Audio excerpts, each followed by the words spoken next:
श्री श्रीमद्भक्तिवेदांत नारायणीति नामिने श्रीकृष्णलीला कथने सुताक्षं औदार्य माधुर्ये गुणनिषुक्तं वरं वरीनियं पुरुषमहन्तं नारायणं तं शिरसा नमामि। श्रीचैतन्यमनुभीष्टं स्थापितं येन भूतले स्वयं रूपकदमह्यं ददाति स्वपदान्तिकम्। आजानुलम्बितभुजो कनकावदातो संकीर्तनकपित्रो कमलायताक्षो विशम्भरो द्विजवरो धर्मपालो वन्दे जगत्प्रियकरो करुणावतारो। नमो महावदन्याय कृष्णप्रेमप्रदायते कृष्णाय कृष्णचैतन्यनाम्ने गौरत्विषये नमः। हे कृष्ण करुणा सिंधो दीनबंधो जगत्पते गोपेश गोपिका कांत राधा कांतो नमस्तुते। तत्कांचन गौरांगी राधे वृंदावनेश्वरी वृषभानुसुते देवी प्रणमामि हरिप्रिये। वाञ्छाकल्पतरुभ्यश्च कृपा सिन्धुभ्येव च पतितानां पावनेभ्यो वैष्णवेभ्यो नमो नमः। हरे कृष्ण कृष्ण कृष्ण हरे हरे हरे राम राम राम हरे हरे। हरे कृष्ण कृष्ण कृष्ण हरे हरे हरे राम राम राम हरे हरे। मैं सर्वप्रथम अपने परम आराध्यतम गुरुपाद पद्म नित्य लीला प्रवेशम विष्णुपाद अष्टोत्तर शत श्री श्रीमद्भक्ति वेदांत नारायण गोसाई महाराज जी के श्री चरणों में अनंत कोटि दंडवत प्रणाम करती हूँ। तत्पश्चात समस्त रूपानुगुरु परंपरा के चरणों मेरा दंडवत प्रणाम। आप सभी भक्तों को मेरा यथा योग्य प्रणाम स्वीकारो। हरे कृष्णा। तो अभी हम देख रहे हैं कि लगातार 3 तिथियां आई हैं। पहले तो आई थी भौमी एकादशी आई थी। उसके बाद में आई शिवराह द्वादशी, वराह द्वादशी आई। उसके बाद में आई नित्यानंद त्रयोदशी जो आज है ना। तो 8, 9 और 10 तीनों दिन एक के बाद एक मतलब उत्सव आए। एकादशी आई, फिर बाद में आई वराह द्वादशी। तो कल वराह द्वादशी थी। तो उस दिन क्या हुआ था, वराह द्वादशी में भगवान ने अवतार लिया था। तो आज हम थोड़ी सी उसके विषय में वराह द्वादशी के उपलक्ष्य में जो हमने अपनी क्लास तो नहीं थी, लेकिन हम थोड़ा सा उनको याद करेंगे कि क्या कथा है, कि वराह भगवान कौन है। तो थोड़ा सा हम उनके बारे में जानेंगे। तो पहले हम वराह द्वादशी के विषय में बात करते हैं। तो वराह का मतलब होता है शुकर। शुकर मतलब सुअर। तो भगवान ने शुकर अवतार लिया था, सुअर बन के भगवान आए थे। तो एक बार क्या होता है, जो ब्रह्मा जी है ना, ब्रह्मा जी तपस्या करते हैं, काफ़ी दिन तक तपस्या करते हैं। पहले तो हमें पता है ना ब्रह्मा जी प्रकट कहाँ से हुए थे। तो भगवान श्री हरि विष्णु के नाभि कमल से भगवान प्रकट होते हैं, है ना। भगवान का जन्म कैसे होता है, भगवान के नाभि से होता है, प्रकट होते हैं वहाँ से। जब वो प्रकट होते हैं तो फिर वो देखते हैं कि भाई मैं क्या करूँ। तो भगवान उन्हें कहते हैं कि आप सृष्टि का निर्माण करो, सृष्टि बनाओ। तो भगवान ब्रह्मा जी ने, पहले उसकी कथा अलग है कि उन्होंने कई सारे अपने मानस पुत्र पैदा किए थे, जो चतुर्सन थे, वो सब थे। तो उन्होंने सृष्टि करने से मना कर दिया था। फिर बाद में ब्रह्मा जी को भगवान कहते हैं कि आप तप करो। तप तप तप ऐसे उनको आकाशवाणी से आवाज़ आती है, तप तप तप ऐसे। तो भगवान ब्रह्मा जी हजारों साल मानी काफ़ी दिन तक, 100 वर्ष, हजार तो नहीं 100 वर्ष तक उन्होंने तपस्या की। फिर तपस्या करने के बाद में फिर भगवान कहते हैं कि आप सृष्टि करो। तो फिर भगवान ने क्या करा, अपने दाहिने अंग से मनु जी को प्रकट किया और बाएं अंग से शत्रुपा जी को प्रकट किया।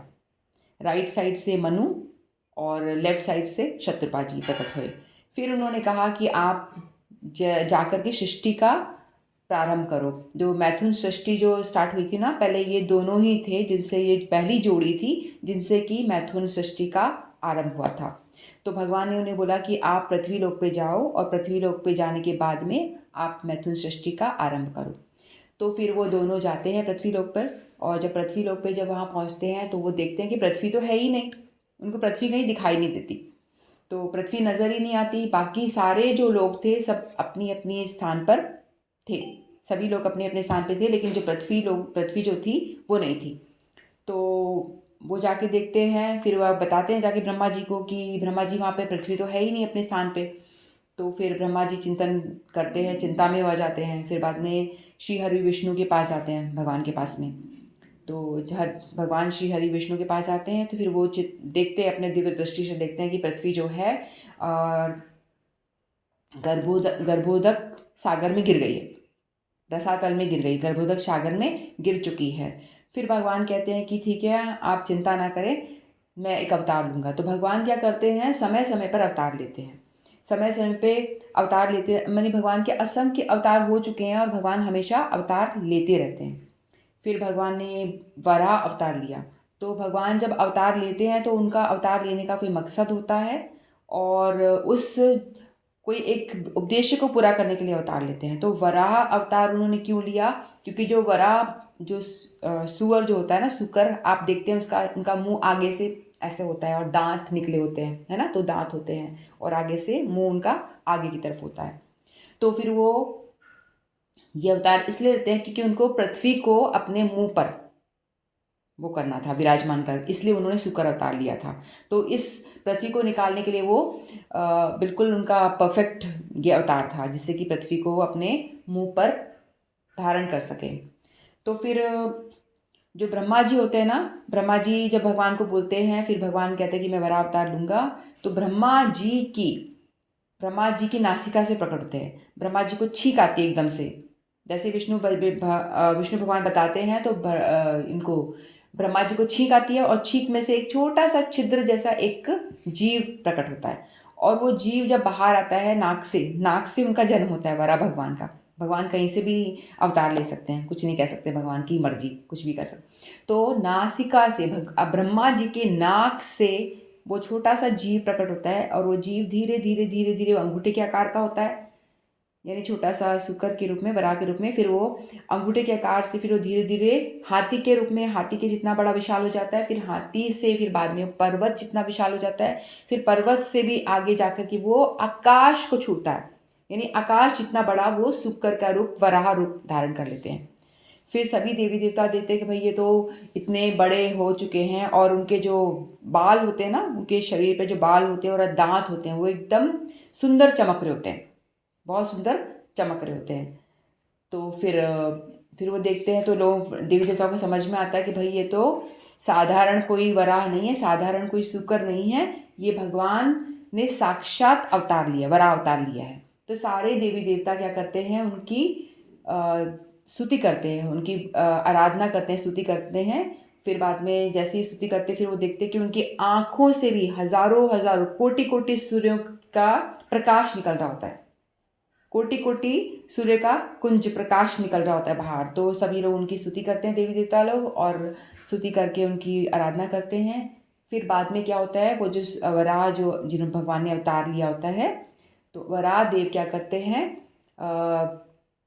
समुद्र में प्रवेश करते हैं, क्योंकि वराह अवतार जो है सुटेबल था कि वो समुद्र में भी जा सकते हैं, है ना, और पृथ्वी को निकालने में हेल्पफुल भी है। तो फिर वो समुद्र में, गर्भोदक कषाय जो समुद्र है उसमें वो प्रवेश करते हैं। फिर रसातल में जाकर के पृथ्वी जो भगवान की पत्नी मानी जाती है, भगवान की एक पत्नी है, तो भूमि देवी जो वराह जो पृथ्वी देवी का ही वो है, अवतार है, तो उनको लेकर के अपने जो मुंह है उनका और दांतों के बीच में उनको रख करके वो बाहर निकालते हैं।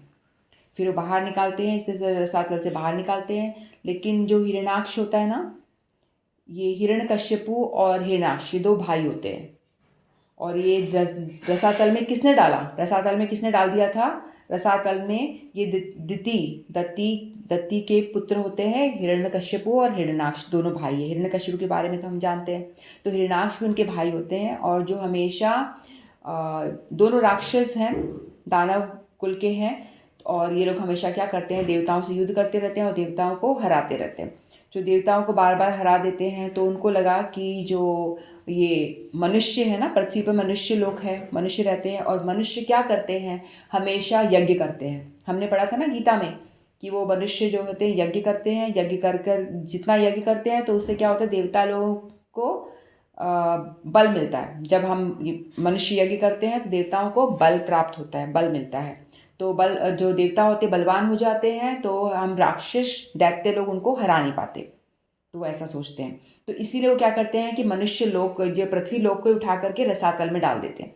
वो हिरण्यकश्यपु का जो भाई होता है हिरणाक्ष, वो पृथ्वी को उठा करके रसातल में डाल देता है, समुद्र के अंदर डाल देता है, ताकि ना रहेंगे मनुष्य, ना करेंगे यज्ञ, और ना यज्ञ करेंगे तो उससे क्या होगा, यज्ञ नहीं होगा तो उससे देवता लोगों को बल नहीं मिलेगा, और देवता बलवान नहीं होंगे तो हमें हरा नहीं पाएंगे, दानवों को वो हरा नहीं पाएंगे, ऐसा वो सोचते हैं। तो इसीलिए वो जो पृथ्वी लोक को समुद्र में डाल देते हैं, गर्भोदक महासागर में डुबो देते हैं। तो फिर इसी को पृथ्वी जी को बाहर निकालने के लिए वराह देव प्रकट होते हैं, भगवान अवतार लेते हैं वराह के रूप में। फिर बाद में वो अपने दांतों के आगे बीच में जो शुक्र रूप बना होता है उसमें निकालते हुए बाहर लेकर आते हैं। फिर बाद में उनको जो हिरणाक्ष होता है ना, उससे बड़ा क्रोध आता है कि भाई इन्होंने तो धरती को वापस बाहर निकाल लिया। फिर उनका बड़ा युद्ध होता है और हजारों हजारों साल उनका युद्ध चलता है। फिर वो काफ़ी युद्ध होता है, उनका युद्ध होते होते फिर बाद में क्या होता है, मतलब वो उनके टक्कर के होते हैं दानव। तो भगवान, ऐसा कोई सोचेगा कि भगवान क्यों, वो तो भगवान है, क्यों नहीं मार सकते, राक्षस को आराम से मार सकते हैं।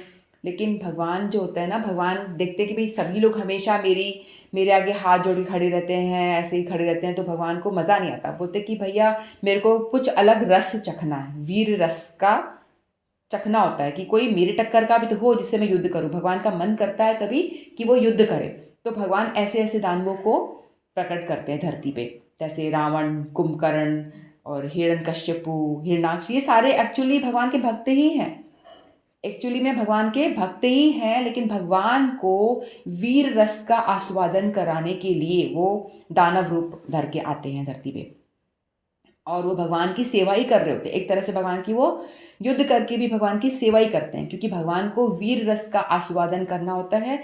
तो उसके लिए कोई उनका टक्कर का तो होना चाहिए ना, जो भगवान से युद्ध कर सके। हम जैसे लोग होंगे तो हाथ जोड़ के भगवान के आगे पहले ही सरेंडर कर देंगे, तो भगवान बोलते नहीं, मुझे कोई चाहिए जो मुझसे युद्ध करे। तो इसीलिए हिरणाक्ष जो है वो भगवान से युद्ध करते हैं, और खूब हजारों साल भगवान से युद्ध होता है। फिर लास्ट में भगवान क्या करते हैं, उनको एक जोर का चाटा मारते हैं, हिरणाक्ष को एक अपने हाथों से जोर का प्रहार करते हैं। और जैसे ही वो प्रहार करते हैं तो क्या होता है, जब उन पहले तो वो ऐसे ही मज़े ले रहे होते हैं, आस्वादन करते रहते हैं, लेकिन जब उनको लगता है कि अब तो इसका अंत करना चाहिए हिरणाक्ष का, तो एक जोर का प्रहार करते हैं अपने हाथों से। तो जैसे ही वो एक उनके गाल पे चाटा लगाते हैं तो वैसे ही उनको खून की उल्टी हो जाती है, और तत्क्षण उनका वो अपने देह को त्याग देते हैं, उनकी मृत्यु हो जाती है। तो इस तरह से वो पृथ्वी को बाहर लेते हैं, और इस तरह से वराह अवतार होता है भगवान का पृथ्वी को बचाने के लिए। बोलो सभी वराह भगवान की जय, वराह देव की जय।